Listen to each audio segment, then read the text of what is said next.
Ndichida kutendai mhuri yeZimbabwe nekuda kwesapoti yese yamunotipa pano paSaindi TV. Basa richienda mberi ndoiziva kuti manga majaira kuti tinoti Saindi nechibanda. Aiwa, zvakare nekuchibanda media ikoko tiriko zvakare. Anditi ndichida kutendai ndichiti maswera sei. Ndofunga muri ngozviona kuti kamufaro kachona kari kunetsa kuviga. Ndizvozvo. Pari zvino ndagara nemurume ari kugraduate mangwana. Anditi vakanga vakanyora vakaita masters, vakaita degree, masters, vakaita doctorate, pamai vakuchigraduata saprofessor zviri pamurawo pazuva ramangwana musi wa 22. Professor makasimba here prof? Anditi tiri nani makadi vazukuru venyu mumasango pamunofamba kuona zvisingaonekwa. Nyika baba iri kufara nemi. Tinotenda. Ava vanhu ava vari kufara nechiitiko chiri kuitika panapa. Muri kumira sei mumarobots? Kungomira. Uncle Saindi, ndaraunda araramupa here nhasi? Ngati aiwa, mudhara ari kuti ndicharara mumba kana imimi mauya mukandipinza mumba. Handina simba rekupinda pache zvangu ndega. Handina. Uncle Saindi nezuro ndakangoti shereketei pfurei nemutowns. Yes. Ndo ndangoti pindei mune imwe imba ndichida kuti ndione kuti munoitwa nezvei. Right. Ndakaona ana mai vakapfeka zvichena. Vakauya vakafara vakati tafara kukuonai. Live ndimi here vachirenji. Ndakati ndini ndinotenda. Vakauya vakawanda Uncle Saindi. Ndakazvitaurira Pemsek ndikati Pemsek. Unoona kuti tichangoramba tichifamba toramba tichingonzi siyo hazvina kuipa zvakanaka asi tinokanganisa vanhu ngavauye musi wemugovera. Right. Ibvai masvitsa shoko remusi wemugovera kunyanya. Zuva redu rasvika. Kwazwai vateveri Uncle Saindi TV. Makakosha. Makandikoshera makakoshera Uncle Saindi TV. Tinofara zvizhinji kuti imi vanimi dai ndaikwanisa kukuberekai ndaikuisai kumusana. Ndotenga mbereko here mangwana uncle? Mbereko dziri kungodiwa apa. Pane dzepingi nedzeblue because kune varume nevakadzi vakaita chinhu chinoshamisa. Baba nyika vanhu vanokudaya. Handina neromuromo, handigone kutaura, I'm speechless. Pamwedzi uno uyu ndaona rudo rwevanhu ava kwamuri. Baba handaizviziva. Handaizviziva. Uyezve handizvizive. Asi vanhu ava akudenga kuna Mwari. Amen. Pasi pano ndipo pane vanhu vakakanganiswe zvakadii nevamwe vanhu vari pasi pano. They must remain focused kuti kudenga kunani? Kuna Mwari. Amen. Don't lose hope. Don't pull back. Amen. Keep moving forward. With the faith. Amen. What we call stubborn faith. You have to build what is called stubborn faith. Do you tuchisa pano? Baba munogara muchinzi Baba Chirenje vhangeri ravo rinonzwika. Chinguwana mazwi mairi matatu. Imboita sermon yekutanga. Vanogara vachitaura vachiti ngavavhure page.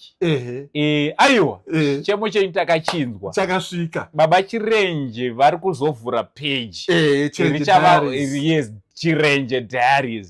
Havachakutsanangurai zvese. Asi munofanira kuti Professor Chirenje Diaries. Zvakaenzwa. Saka wanai mashoko mairi matatu amunongokurudzira. There's someone ari kutopinda musituation yakaoma kutora. Pane umwe munhu ari kutorwarirwa nemwana. As we speak. Kurwara kwachona imi munokuziva. Rikanditaure tsamba mbiri. Alright. Dziri kuna Jeremiah. Alright. Zinondiropafadza. Amen. Anditika Jeremiah 29:11. Yes. Doctor. Yes. Jeremiah 29:11. Anongotaura iye pache zvake ndimwari ari kutaura. Kuti ndine ndangariro ndinourongwa noupenyu hwako. Imi muri kuti takatodaiwo uri mudambudziko ere. Zvamakaita izvozvi Mwari waitova neurongwa hwe. Vaitozviziva. But vakanga vakamirira chinhu chimwe chete. Ngatiende pana Jeremiah 33:3. Alright. Ndinoda wanzoidanza ndichiti Jeremiah 3:3. Alright. Anobva ati call unto me. Alright. ndidana kwandiri chete ndichakutaridza zvimwe zvinhu zvausati wamboona zvausingazive muupenyu. Baba munogara muchitaura muchiti handina musuwo weng'anga wandakaenda nedambudziko. Handina ndiri pano kana iripo inotaura. Mukati hamuna gwenzi ramakauya mukambochera. Handina takashandisa mabvi. Baba chirenje ukavashaya panapa for the past 3 years. Yes. Ukavagona kuvabata vanokuudza kuti ndiri kubva kana kuti ndiri kuenda kusowe. Chete. That was that. Pa Blufffield apa. Pa Ishebolo. Ndipo ipapo ndo pandaifugama. At one stage ndaiti ndakaenda murenje mwemi pasina vanhu pamwe pane vanhu vaviri kana vatatu. Ndaisvika murenje ndopinda murenje ndotora jira rangu ndogara pasi ndakasakwanise kupfugama. Ndaigara pasi ndodainzira kuna Mwari kuti nai Mwari kusvika rini? Until when? Muripi? Where are you? Ndichibvunzani Mwari. Ndoti ndanamata mazwi iwayo ndaitora jira rangu nova ndafuga ndorara. Kutaiwaka kana muchindiwana muchandiwana mupresence. I am not going anywhere until you answer me. Kusvikira pandinenge ndanyatsonzwa kuti Mwari uye azvinzwa, I must go home and wait for the answer. Ndodzoka kunondorara. Answer iyo ndakasainzwa that very night. Tomorrow kuroni makaita makore muchirova makadaro. Teerera kababa. Yes. Ndanga ndisina chokufambisa. Ndanga ndisina motikari. Mari chaiyo. Mari yekombi 50 cents. Saka ndairova nepapa. Pamaranatha. Ndini pana Lauren Drive pa service station yezuva. Ndini pana Lavenham. Ndasvika pasowe. Ndonamata kubva ndaitanga na 9 ndozobuda murenje kuma 3 ndofamba ndodzoka kumba na permanent sack. Iwo vari kokoko ine ndiri kokoko. Tati kana tasvika musowe hatisina ukama, hatisina ushamwari. Amai kataura ina Mwari wenyu muri kokoko. Ini ndotaura newangu. Ameno achanzwiwa naMwari pakati pedu. Ipapa kuita nyaya yaIshmaeri naHaga. Haga anoti kuti mufana uyu ndikamutarisa anogona kufa. Ndizvozvo. Akanomutsveta mugwenzi umu. Ndizvozvo. Iye obva enda distance. Ndizvozvo. Zvikanzi handidi kuona mwana achifa. Bhaibheri rinobva rati kudii? Zvikanzi Mwari vanondanzwa kuchema kwaIshmaeri. Kureva kuti pautu hwenyuka maiti ameno achanzwikwa. Ipapa pautu saka tati iwe nzwika uri kokoko ndonzwika ndiri kokoko. My God. My God. Saka what am I saying, Uncle Sent, Sekuru Venyika? I am saying, don't lose hope. Amen. Be focused. And it can. Usatombofa wakavhundutsirwa nyika ino kudenga kuna Mwari. Amen. Pasi pano ndipo pane vanhu. Ndo patiri vanhu. What we are going to do, we are not going to start a church. All right. Because already we are in a church. Yes. But we are saying kuti ngatisanganei tiungane tichinamata Mwari vanonzwa minamato yedu. Teerera Uncle Sent. Pane mumwe murume anondiitira zvakanaka mubhuku raMwari, shoko raMwari. Anoti pakufa kwamambo. Gore rakafa mambo Hosea rea. Ipapo pakafa mambo Hosea. Tiri kuti pamarirwa. Pamarirwa. Hapana chinonakidza pamarirwa. Hapana chinonakidza. But iye ari kuti kudii? Pagore iroro rakafa mambo Hosea ndakaona Mwari. Wanzo Uncle Sent. Zvoreva kuti kudii? Ngandizvitsanangura. Mambo Hosea vari kufa. Ndi baba achirenje. All right. Handiti. Saka mumwe munhu padambudziko raachirenje anofanira kuona Mwari. All right. Dambudziko rese iri kuchema kuungudza. Mumwe munhu chaanofanira kuita chete kuona Mwari. Kwete kuona vanhu. Ndiri kusangana nevanhu baba. Ankosi. Nachibanda. Naningi. Varume imimi. Ndiri kuvamisa vabvunze yavo. Ndiri kuvamisa kuti aiwa. Mbiri nokukudzwako kumuridzi. Isi tinotya kutora mbiri yemuridzi. Makadzamara matora mbiri yemuridzi Uncle Sent. Munokurumbidza kuchembera. That is ukatochembera kwacho. You be lucky. Unogona usachembera, unonochemberera muvhu. Hazvide. Saka what I'm saying, Uncle Sent, muri yeZimbabwe, nhasi zuva rangu rokufara. Amen. I am so happy. Amen. I am proud of you. Amen. Vakomana, yainzi mbereko. Mbereko. Unoziva isu takaberekwa nembereko. Iye kupinza gumboko osungirirwa iyi. Nada. nadhaba chiputikezi ndedzenyu idzinywani idzaiwa ndedzenyu isitaiberekwa nedzemudhongi jena remudhongi yaiswa tambo choitwa chokuti mwana aipinda makumbo obuda unzi chwi mumabhazi ataikwira waitonzi kana usina mubereko waukwire mubhazi usina mubereko waikwira mubhazi kurava kuti rwendo irwi ruri kutoda munhu ane mbereko dambudziko rechiuya richidii iwo wakasungirira chete ane mbereko my god ndokuti usvike asi what I want to assure my fellow Zimbabweans, my friends abroad, my brothers and sisters, yes, there is a God in heaven. Amen. No matter what language do you use, what name do you use to describe him, but that God exists, is alive, is there. Amen. Little did I know that today, on a Friday, 21st November, I'll be this happy.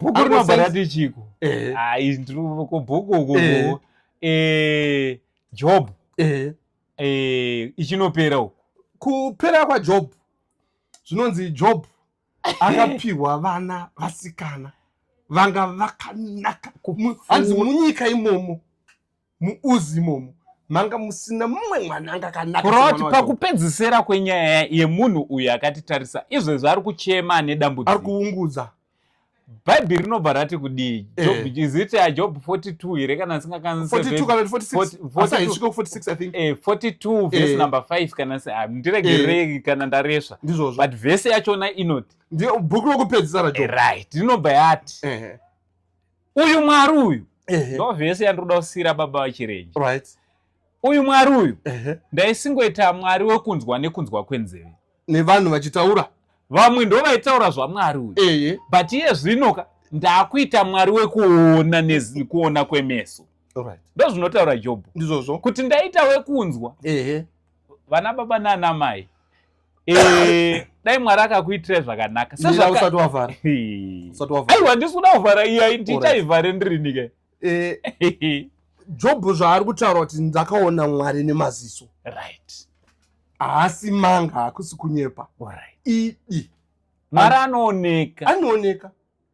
anooneka inini regai nditaure kuti ndakaona mwari achifamba nemakumbo ake not in a vision but in what is happening here because handisi muprofita handisi muroti asi zviri kuitika pano zvinonditaridza kufamba kwaMwari.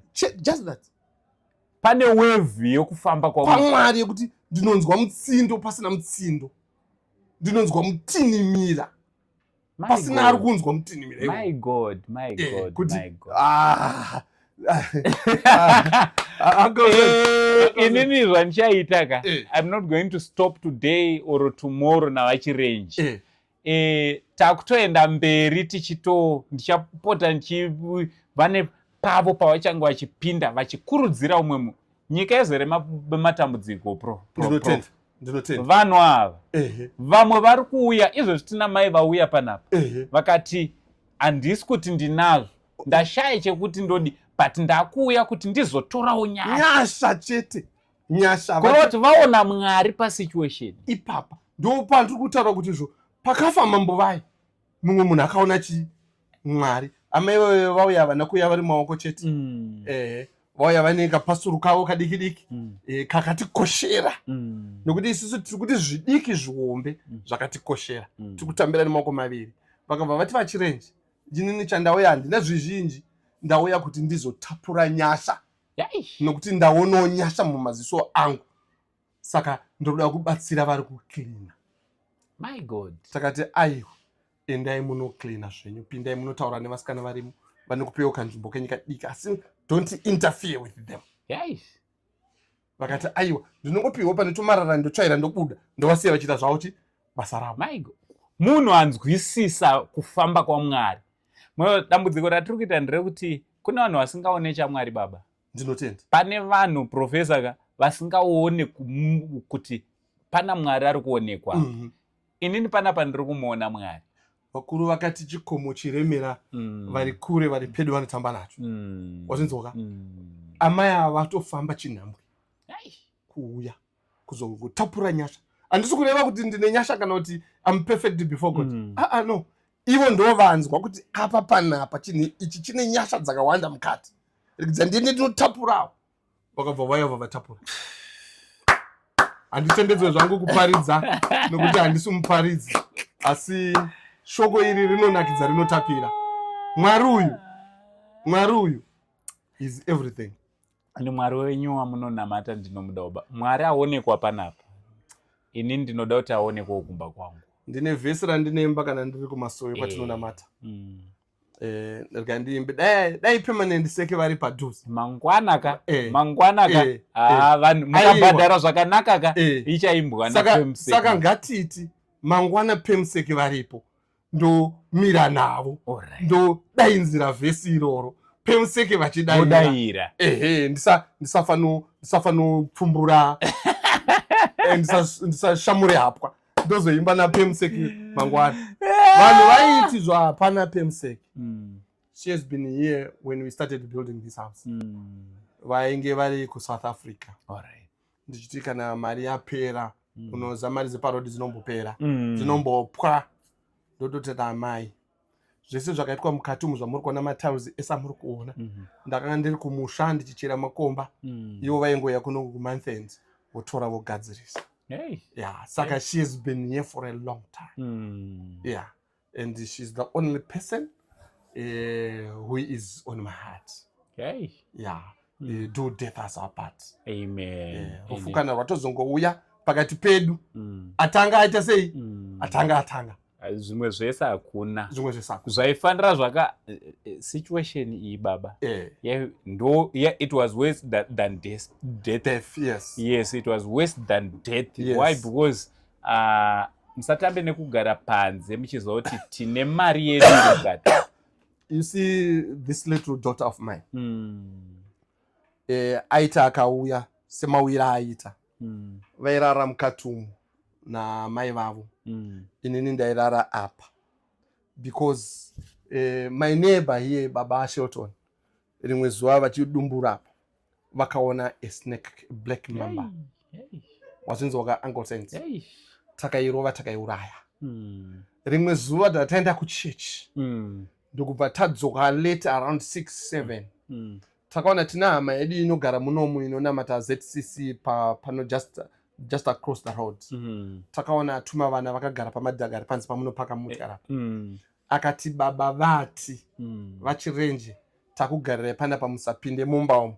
Mapinda a very big snake. My God. Saka moment iyoyo yavari kutaura pari kupfuura mufundisi weMethodist vanoitwa Bishop Mafaki. Vari pano padhuze pamusoro apa. Vakabva vamira vakati vachirenje hande munorara kumba. Ndakati ndazvinzwa baba. Asi ndakaenda kumba nhasi. Komangwana acho. I believe kuti mufundisi makapinda mukati umu. Irimo nyoka makaisa izwi inotama. Takapinda vakanamata vakamira apa. Vakapedza kunamata vakati ndakuenda. Kutenda kwako ndiko kuchakuchengeta. Takapinda mumba umu na permanent sake. Takabika. Apa ndo patobikira ka.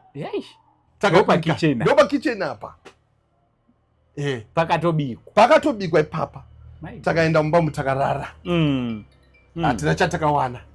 Kusvikana nasi. Ndimwari. Amen. Marizi ari pana pamuchaona musomugovera. Pamuchabata zvinhu zvipana. Muchaona marizi. Marizi chaiva kuti munozotora makamera. Mutumira vari mhiri kwemakungwa. Kuti one marizi airarama pamwe chete naachirenje. Asi nyasha dzakawandisa. Ndodzatishisa pano. Saka rega ndipedze ndichiti. Hama dzinodikwa. Zuva ramangwana rakandikoshera. Amen. Zuva ramangwana ngarikukosherei. Nokuti rakakukosherai nokuti ndimi makatanga chinhu chipi? Ichichi. Dai musirimi ndisiri pasiri pechivhitivhiti nhasi. Amen. Ndisiri kufara mufariro wandiri kuita nhasi. Amen. Saka imi makaunza mufaro. imi ndimi vatiti kuti nouwandu hwenyu hatina chatinacho, honestly speaking. Hatina chatinacho, asi chatinacho ndechekuti takaonana uso neuso tichararama kudenga kugune fara. Uyai tizofara pamwe chete tichionana uso neuso. Amen. Amai vasvika panapa vati, I am blessed to see you. Amen. Just to see me. But I'm nothing. I'm just an ordinary challenge. But ivo vane belief yekuti kundiona vane zvimwe zvinhu zvavawasangana nazvo. Amen. Ndo zvakaita Mwari. Nekuti uchiri kumhemba nani ana Safira. Pavakaenda paya vachinotaura nawo yaya kune murume uya. Ndianani akatanga kupinda. Akanotaura naye achiti ndingotaura na Peter wedu wamazovesi. Asingazivi kuti anotaura naMwari. Mwari anouya mumunhu. Nokuti Mwari akataura ari pamuti vanhu vanotiza kuti kuno kwaita mashura. Inenje. Kuchosho kuno muti waingodonhedza mvura. Vanhu vese vakamhanya kunoona kuti muti mvura chini iri kubva kupi? Iri kubva papi? Maninje. Saka tiri kuti izvo. Uyai mangwana. Hakuna mvura, tanamata kuna Mwari. Takakumbira Mwari. Takati naye Mwari. Mvura yakauya vanhu, but Mwari vakati chitshandisewo maamburera. Alright. Tinengomira mupavement takabata maamburera edu. Plus imba yedu ino inenge ichiripo. Ino iripo. Tinokwana tese. Ainzi mpaka Uncle Saint. Palace. Ndema professor. Ndakaona mumwe ndima professor. Ndakaona mumwe mu comment section. Akatizvo imba iyoyo ngaichita museum. Igari yakadaro. Vakadaro. Unfortunately tiri munzvimbo tiri mustatland, nzvimbo yecancel. Kugara kwatani takaita dzanga dziri nyasha dzaMwari. Kanzuro yaitogona uya ichikusudurisa. Chero zuva. But havaizviona nokuti there was God is covering. Amen. Anyway, tinokutendai. Ngatisangane muzuva ramangwana. Mwari vachikuitirai zvakanaka. Mwari vakufambisei kuuya pano mangwana, vakukufambisei zvakare zvakanaka kudzokera kumisha yenyu. Mwari murambe muchiita zvakanaka.